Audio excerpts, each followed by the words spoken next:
अब हम आपको बताएंगे कि पत्थर पोटली कैसे बनानी है, उसके लिए क्या क्या सामान चाहिए, वो कैसे बनाना है और उसको कैसे करना है। ये 3 पार्ट्स के अंदर आपको पत्थर पोटली के बारे में बताएंगे। सबसे पहले क्या क्या सामान चाहिए, उसके अंदर हमने आपको 2 चीज़ें दी हैं। ये एक तो हमने एक पैकेट दिया है, ये पत्ते हैं स्पेशल हर्ब्स, और एक हमने ऑयल दिया है। ये 2 चीज़ें हमने दी हैं। साथ में आपने घर से 2 चुटकी हींग, 1 चम्मच अजवाइन और कुछ कलियां लहसुन की, ये 3 चीज़ें आपने लेनी है।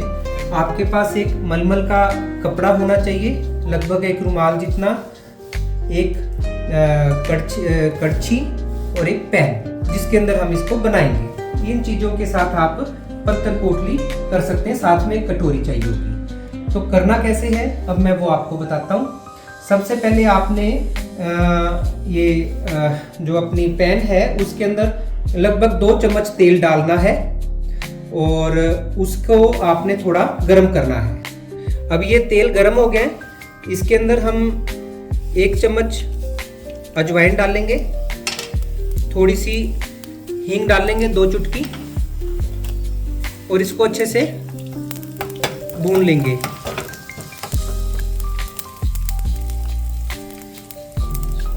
और इसी के अंदर तो वो लहसुन को क्रश करके 4-5 कलियां, 6 कलियां लगभग क्रश करके लहसुन की डाल देंगे। छिलका चाहे उतारो चाहे ना उतारो, कोई ज़्यादा फर्क नहीं पड़ता। ये अच्छे से जब फ्राई हो जाए, गोल्डन ब्राउन से हो जाए, इसके अंदर हमने आपको जो पत्ते दिए हुए हैं, जो हर्ब्स दिए हैं, उन पत्तों को आपने इसके अंदर डाल देना है। 1 पैकेट पूरा डालना है। ये 1 बार की पोटली बन रही है। इन पत्तों को भी अच्छे से भून लेना है। अगर कोई तिनका हो तो बीच में से निकाल देना है, क्योंकि पत्तों के साथ तिनके आ ही जाते हैं। इन पत्तों को गोल्डन ब्राउन होने तक अच्छे से फ्राई कर लेना है। ये ऑलमोस्ट गोल्डन ब्राउन हो गए हैं।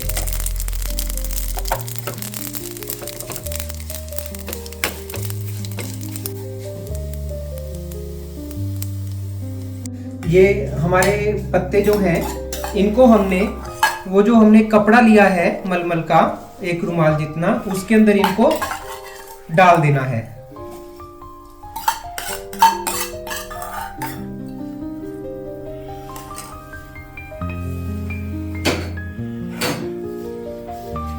और इसकी इस तरह से गर्म होगा, थोड़ा ध्यान से ऐसे इकट्ठा करते हुए ऐसे इसकी पोटली तैयार करनी है। इसको ऐसे इकट्ठा करना है। इसके 3 किनारे ऐसे रखने हैं, चारों किनारे जब बाहर आ गए, 3 किनारे अंदर डाल के और 1 किनारे को इस तरह से लाके बीच में से उंगली के पास से निकाल देना है। ये आपकी पोटली तैयार हो गई है। अब इस पोटली को आपने एक जगह पे रख देना है और इसको हमने तेल में डिप कर करके करना है। हमने जिसमें इसको बनाया था उसमें भी कुछ तेल होगा, हम उसके अंदर अपना जो हमने तेल दिया है वही तेल और डाल सकते हैं, या एक वैक्स हीटर आता है, इलेक्ट्रिक वैक्स हीटर होता है, क्योंकि हमारे को गर्म तेल में डिप कर करके पोटली की सिकाई करनी है। तेल को लगातार हमें गर्म करना पड़ेगा। तो या तो हम इसके अंदर बार बार किचन में इसको गर्म करें, या हम अपने जहाँ पे भी पेशेंट लेटा हुआ है वहां पे हम इसको गर्म कर सकते हैं। ठीक है, तो ये आपके बेडरूम में भी लग जाएगा, वहां पे इसमें तेल गर्म होता रहेगा। आपके पास दोनों ऑप्शन हो सकते हैं। ये भी वैक्स हीटर होता है, इजीली मार्केट में मिल जाता है। वैक्स हीटर में भी कर सकते हो और तेल में भी कर सकते हो। तो इस तरह से तेल कम है, इसमें थोड़ा और तेल डाल लेना है। तेल डाल के और उस तेल के अंदर जरूरत के हिसाब से तेल डाला जा सकता है, कम या ज़्यादा।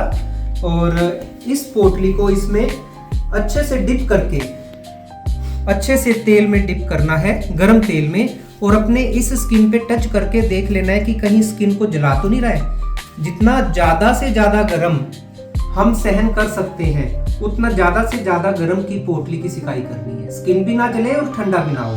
ये अभी मैंने टच करा, सहने जोगा गर्म है, भी हम सह सकते हैं पर गर्म है, तो उस गर्म की हमने पोटली की सिकाई करनी है। तेल में डिप कर करके सिकाई करनी है तेल से।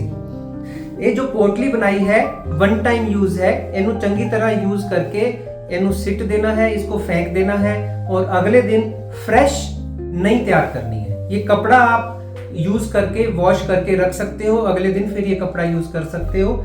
एक पेशेंट पे एक पोटली एक दिन यूज करनी है, अगले दिन नई पोटली। अब हम आपको बता रहे हैं कि ट्रीटमेंट करना कैसे है। अब सपोज मान लो शैटिका का कमर से लेके टांग तक दर्द है, ऐसा कोई पेशेंट है अपने पास और उसकी हमने पोटली की सिकाई करनी है कमर से लेके टांग तक। तो अब हमारे पास क्या क्या चीज है, पोटली तैयार हो गई है, गरम तेल है जिसके अंदर हमने गरम करा है और एक पैन है जिसमें हम तेल को गरम कर रहे हैं, क्योंकि हमें गरम गरम तेल से पोटली की सिकाई करनी है। और क्योंकि ये डमी पेशेंट है तो हमने विद कपड़े यहाँ पे इनको लिटाया हुआ है और ये पोटली हमने बिना तेल में डिप करे, एक बार आपको तरीका बताएंगे कि कैसे करना है। करना आपने कैसे है, कपड़े नहीं होने चाहिए, सीधा स्किन पे करना है। गरम गरम तेल में डिप करके गरम गरम तेल के अंदर डुबो के इसकी पोटली की सिकाई करनी है और चेक करते रहना है कि ज्यादा गर्म भी ना हो, स्किन जल भी ना जाए और ठंडा भी ना हो। उसकी करनी है। करनी कैसे है, जहां पे जोड़ होते हैं, जैसे ये ज्वाइंट है, जैसे ये ज्वाइंट है, जैसे ये ज्वाइंट है, यहाँ पे राउंड राउंड मोशन में ऐसे ऐसे तेल में डिप होनी चाहिए, कपड़े नहीं होने चाहिए। मैं दोबारा से बता रहा हूं। तो तेल में, गरम तेल में डिप करा, चेक करा, हाँ गरम है, तो स्किन पे राउंड राउंड ऐसे करा। जब लगा कि ठंडा हो गया, साथ के साथ फिर से गरम तेल में डिप करा और फिर से उसके बाद ऐसे करा, उसके बाद आगे ऐसे लेके आए और उसके बाद जहां ज्वाइंट है वहां से फिर से राउंड करा। जो सबसे ज्यादा टेंडर पॉइंट है, जहां पे सबसे ज्यादा पेन हो रहा है, जिथे ज्यादा दर्द हो रहा है, उस स्थान पे ज्यादा टाइम लगाना है। यहां से करते हुए पूरा इस तरह से आगे ऐसे लेके आए राउंड और आगे ऐसे। जब लगा ठंडा हो गया, फिर से गर्म तेल में फिर से डिप कर लिया। तेल लगातार गर्म करते रहो और पोटली कटोरी के अंदर डालते रहो। इस तरह करते हुए इस तरह से हमने करना है, आखिर तक लेके जाना है, पैर की उंगली तक, दर्द जहां तक है। कपड़े नहीं होने चाहिए, तेल में डिप कर करके करनी है। कितनी देर करनी है, कितनी देर करनी है, लगभग 40 मिनट का ये प्रोसेस है। 15 से 20 मिनट एक साइड पे, 15 से 20 मिनट दूसरी साइड पे, ठीक है। इसी तरह अगर पेशेंट को सर्वाइकल की दिक्कत है तो गर्दन पे इस तरह से राउंड और उसके बाद आगे ऐसे और उसके बाद राउंड और उसके बाद जहां तक इसको दिक्कत है राउंड आगे फिंगर्स तक लेके जाना है। ये इसका तरीका होना चाहिए। बालों की डायरेक्शन में करना है, ऑपोजिट डायरेक्शन में नहीं करना है। वापस नहीं लेके आना, लेके ऐसे तरह जाना है। जहां पे जोड़ हो वहां पे राउंड, जहां पे नॉर्मल है वहां पे इस तरह से ऐसे दबा के भी कर सकते हो। ऐसे ज्यादा गर्म है तो ऐसे कर दिया, अदरवाइज ऐसे कर दिया। ये इसका तरीका होना चाहिए। फिर से बता रहा हूं, कपड़ों के ऊपर नहीं करना है, कपड़े उतार के स्किन दे उत्ते लगनी चाहिए ते तेल दे विच, गरम तेल दे विच डबो के करनी है। जिन्ना ज्यादा तो ज्यादा गर्म असी सह सकते हैं, उन्ना ज्यादा तो ज्यादा गर्म होना चाहिए ते ठंडा भी ना होवे कि स्किन ठंडी भी ना लगे ते मच भी ना जाए। इस चीज का ख्याल रखना है। और 15 से 20 मिनट एक साइड पे, 15 से 20 मिनट, 15 तो 20 मिनट दूसरी साइड पे, इस तरह से ये करना है।